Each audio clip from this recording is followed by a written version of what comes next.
So, after Sutton, you moved north, which has been your home for, well, until now, really. Yeah. Yeah. I was about 10, well, 9 or 10, when my father, his job changed, or his job description changed, and they moved him up north, and it was quite slightly hilarious because my father had actually been in there when we were in Portsmouth. He'd been in the territorial SAS. After he'd come out of the army, they didn't really want to let him go. He was a very good soldier, and he convinced himself that Harrogate was by the sea. Now, when we were never sure exactly how this came about, but he convinced himself, and he told us, and I had no idea. And when we got there, of course, it's completely landlocked. And in more ways than one. And I looked at it. I remember saying to him, "Dad, I thought you were in the SAS. Thank God. You know, the country's defence is not in your hands." And he'd go like this, you know. But I don't know why he got it in his head, but he did. But anyway, it isn't for anyone who's interested by the sea at all. And it's a very posh spa town. And we lived there. But it was then, I think, that the problems that informed, or the damage that informed the rest of my life really started happening, because I think, you know, you can't blame everything on your mother, but it doesn't help, you know, like if your mother is not, you know, a particularly good mother, then it's quite difficult. But it seems to me that when you grew up in this house of death that we've talked about, and then when you went to Sutton, not that your parents were disinterested. They were busy. They were working people. They were both working. It's very difficult. So I was kind of left to myself. But by the time we got to Harrogate, my mother had realised that I wasn't the daughter that she'd expected. I was a carbon copy physically of my father. Tall, well-built, broad-shouldered, you know. Mentally not this the kind of, she wanted a copy of herself, pretty, amiable, interested in boys and marriage and you know, parties and all of it. Not that I wasn't interested in parties, just I wasn't interested in the sort of parties she'd have been interested in. But breakfast at Tiffany's. Yes, only kind of not quite so louche as that. It was a bit conventional and a bit, you know, pretty and everything. And she realised I wasn't that child.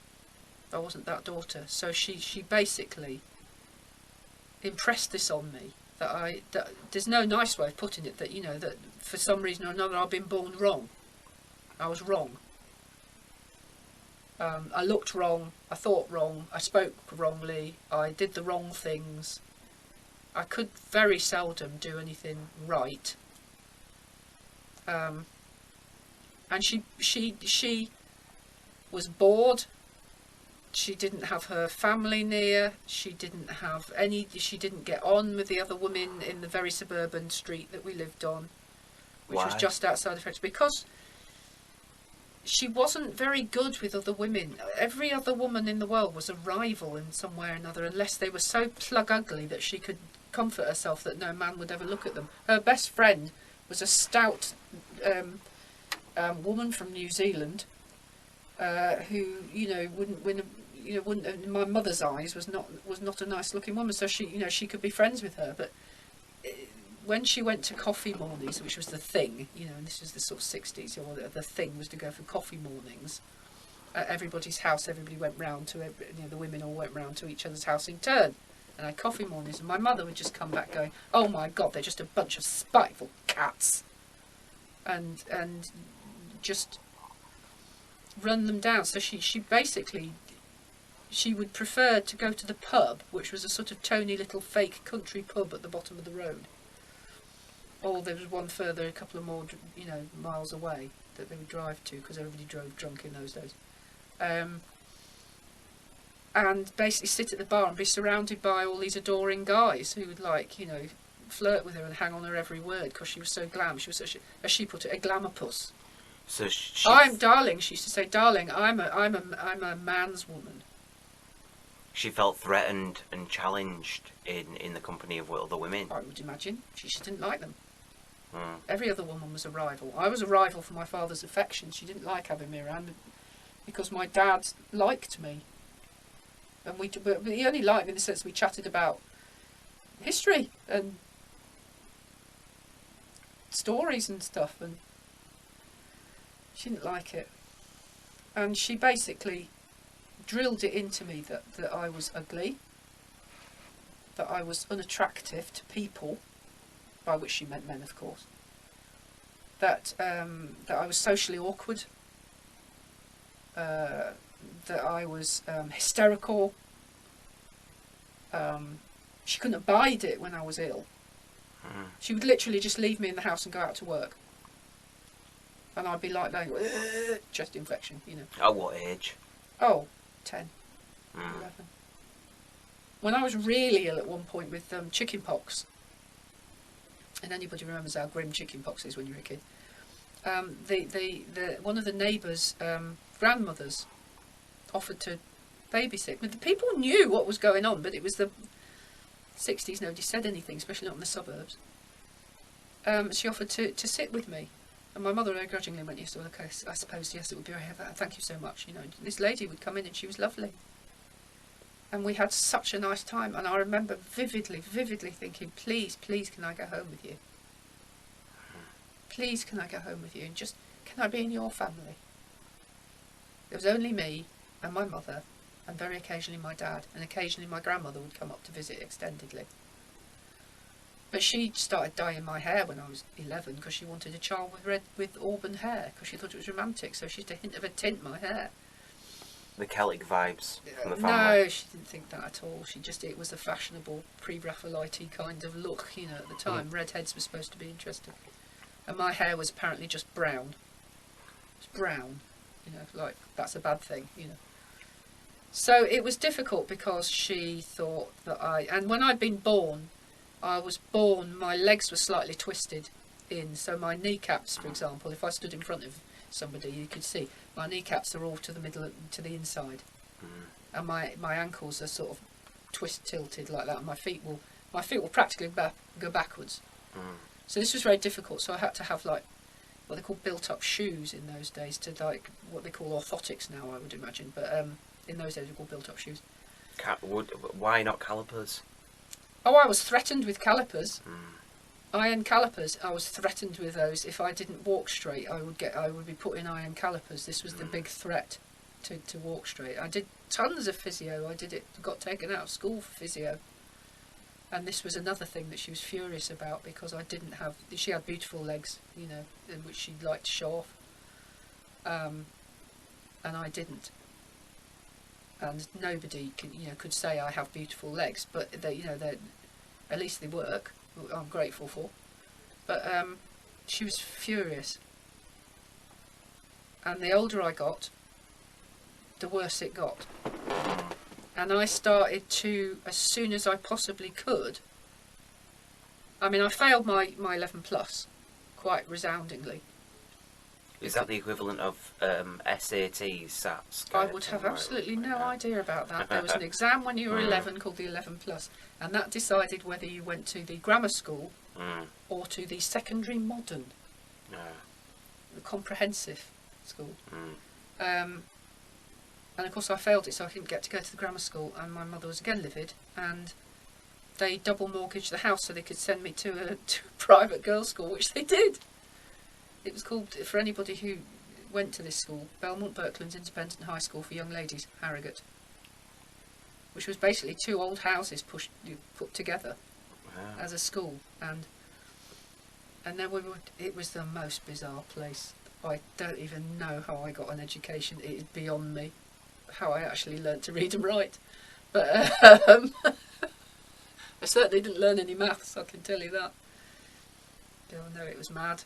And we used to aside from normal lessons, we did elocution and deportment and how to shop in Paris, because the need might arise, how to sign your husband's cheques.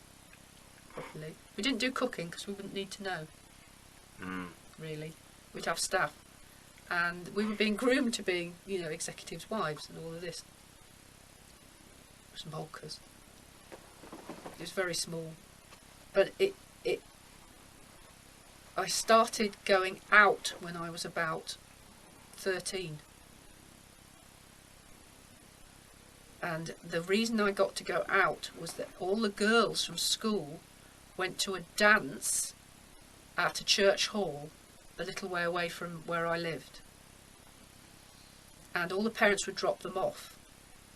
And they would think it was just like a sort of teenage, dance. And we would plot and scheme to get outfits for this, like there was no tomorrow. You'd think it was the the BAFTAs the way we went on. And I would make outfits, and my mother would roundly laugh at me as I went out the door. So are we coming upon your first musical awakening as well, in terms of expression? Yes, I loved it. I loved music. I'd listen to music. I bought singles when I was 10. When I was 9. I made my mother take me into town and buy a single. And the first single I ever bought when I was about 9 in Sutton was the theme to the Tokyo Olympics, which had taken my fancy for some reason. And it was da da da da da da da da da da. I don't know why it took my fancy. And the other one was Cilla Black, Anyone Who Has a Heart, because it was so dramatic. I thought it was marvellous. And so I had singles, I had to have music. I love music. And there was a band that played, because always live bands used to play at these things. It wasn't just like a disc club. Live bands played, and they had a house band called Genesis. They weren't Genesis, they were called Genesis. And I remember being about 13 and dancing, very exotically with my friends. I was a good dancer, of the exotic variety. And I remember thinking, you're not doing that very well. Isn't that awful? The crushing criticism of a teenage girl for these, they would be 20-something, musicians earning a few bucks doing this gig, doing covers. What were they doing though? Covers. What were they actually playing at the time? They would have been covers. I wouldn't have known the difference at the time, but they would have been covers, And but I remember thinking, you're not doing this very well. I didn't think I could do it better, because I wasn't musical. But you had an opinion. But I had an opinion that they weren't that good. And all my friends were going, oh, isn't he dreamy? Like, the guitar player or anything. And I just think, he's not very good, is he? And then I started to get, I wanted records then. I wanted records. And so I had a Dansette Viva portable record player, which was very good. And I started going to the record shop in town. And first of all, it was W.H. Smith's, where you could go into a listening booth, which was like a booth shaped like that on the wall, with a sort of strange acoustic tiles inside. And you get the guys at the counter to put you on a record to listen to. So it might be something like Bob Dylan, Lay Lady Lay, which was considered to be wildly sort of, crazy and out there and, oh my God, daring. So you'd stand in the listening booth, listening to your choice, Curved Air or something, and then you buy whatever you wanted to buy. And associated with that was I got to know the guys who sold the music, because I was actually interested in it. I was actually interested in what they were selling. I wasn't, they thought I was just a silly teenage girl, but nonetheless I did ask questions and they did talk to me. And at the same time, there sort of was a bit sort of further on the other side of town, really, town centre, was a poster shop. There used to be poster shops where you go and there would be posters from Haight-Ashbury and from all the psychedelic posters, and they did a few records as well. So that was where I got Harvest. I remember from the poster shop rather than How old were you when you heard that album? Can't remember. It had just come out, and they were playing it, and I thought this is wonderful. Because before that I'd had like a lot of Led Zeppelin, you know. Sometimes I got Lent things. I had a terribly embarrassing, mortifying music moment with a boy when we were walking, and I was trying to look, you know, cool and interesting. You know, and he was sort of walking along, and he said, so you like music? And I went, oh yes, I do, yes. And he said, so what do you think of living in the past? And I went, well, nostalgia, it's just very overrated. I mean, there's no point. I mean, we're young, we should be looking forward. And he went, no, I meant the Jethro Tull thing. It's like, if the ground could have swallowed me up. Was he very cool, like, No, he wasn't. Like, he just thought I was a bit mad. You know, he just thought, what's she on about, sort of thing. But I was mortified. But it did make me think, I need to know more. I don't want to be embarrassed again. I need to know more about this. I knew what things that I liked. And as I say, I wasn't musical, so I had no desire to pick up the guitar. Anyway, girls didn't. Girls might be a singer. You might be a singer in a band. But you certainly didn't play an instrument. Unless you could sit there and do, like, there was a terrible drippy girl who got a folk song on Top of the Pops, you know, the equivalent.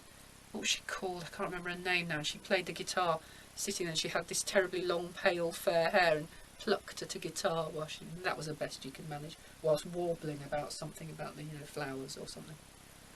Johnny Mary Mitchell. something. No. Oh God, no. She wasn't a proper musician. No, she was called Mary something. And God no. But that was the most you could do if you were a girl, in the way of, like, you know, playing an instrument. We didn't think about it. I couldn't really sing. I mean, I can sing a bit, you know, but a bit isn't good enough. You know, a bit isn't really. Singing a bit is sort of okay for going in the folk club and doing, like, you know, your 3 numbers to get you in for 3 times. But then you have to start again, and they realise you only know 3 songs, you know. But no, I'm not a great singer.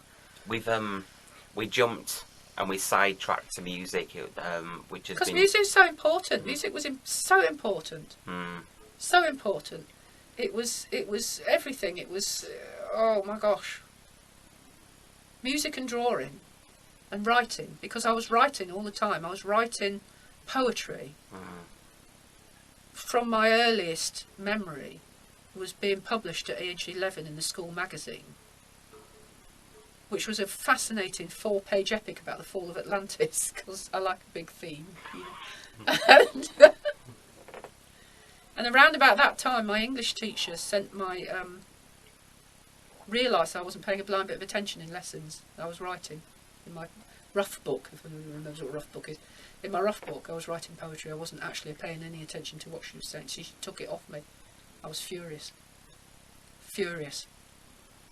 And she sent it. She sent the poems. She typed them out, I think, and she sent them to Ted Hughes, who she knew, and said, "Do you think this child has talent?" And he wrote back a letter saying, basically, to me, saying, "Do try and write about what you know instead of space travel, about which you know nothing." Which I didn't, you know. But and what year was that? Oh God, I fucking know. I haven't got a fucking clue. 60 something, 5, yeah. 60, you know. I was at school and I was about 11. I'm 65 now. Work it out. So you were into space travel? No, I was into anything. I was into. Everybody was into space travel. We thought, you know, 20. You know. Well, 20, you were 5 years ahead of Bowie. So. Of course, mate, of course I was. But that's why, you know, everybody was into space travel. We thought it was all going to be vinyl courage boots with a seam up the front and, like, you know, clinky little shifts, and everybody had pills instead of food and jetpacks and shit like that. You know, we thought that's what this now was going to be like. Yeah, 2000. When you saw Space Odyssey. Yeah. 2001. Yeah. Yeah, the most futuristic in reality of what that got was we all got, like, coloured phones. Yeah, coloured phones. So. Don't knock it, mate. Coloured phones. It was exciting at the time, but, you know, no, everything like that was all going to be amazing. You know, the future was going to be amazing. Like, amazing. And we'd had a long period of peacetime. remember. And it continued. We haven't had a war for a very long Cold. time. Cold Wars. Yes, but we were children. It didn't really affect us, per se. And The threat, though. we were very, very indoctrinated about nuclear war. We were all terrified of that. We were so terrified we couldn't talk about it. We'd seen all these adverts and films and the Be Prepared leaflets and what do you do if there's a nuclear fallout and various scary programs and stuff like that. And so we thought that if it happens, that will be it. The whole world will literally be blown up by insane people, and that's what we believed. And so that was always there. But every generation has something they're frightened of. We're living in a bloody pandemic, you know what I mean, at the moment. Yeah. So, we didn't expect that. When you said... We did expect to be, killed in a nuclear war somehow or another. And also, Harrogate was very close to Menwith Hill, which was an American listening station. So there were American troops not very far away. In fact, I got invited to the American girls. Some of them used to come to our school because obviously they were moved around a lot, army families. So I once went to somebody's birthday party up at the base at Menwith Hill, and had American ice cream and American sweets, and went to bowling alley and did bowling and all American things. It was amazing. We loved it. We couldn't get over how amazing America was, because of this, because it was a mini America in just about however many miles outside of Harrogate. So when you said that, just taking you back, obviously going on a musical journey, but that would be because you're a musician, then I would imagine. Yeah, always interested. But when you said that, just to take you back, when you said that your mum was very much a woman's man. A man's woman, darling. Man's woman. Yeah. Yes. And she did like music to a degree, but it was Frank Sinatra and Nat King Cole. Songs for swinging lovers. They had this massive radiogram, as it was called, which was like a huge sideboard with with a record player in the middle of it. Bizarre. And the radiogram was and she would play on sometimes when she would listen to the radio while she was ironing, which was hilarious because she would listen to, and it would be things like Round the Horn and the Navy Lark, which was terribly gay and full of gay innuendo and Polari and stuff, and she never got any of it. She didn't whoosh, She wasn't homophobic, actually. She was a racist, but she wasn't homophobic. Because I remember we used to occasionally go on trips to London, and she would meet up at a woman who ran a pub in a mews in London called the Coach and Horses, who did basically designer. It was a designer clothes exchange, as it would be now. But in those days, she was called Queenie, and she ran this pub.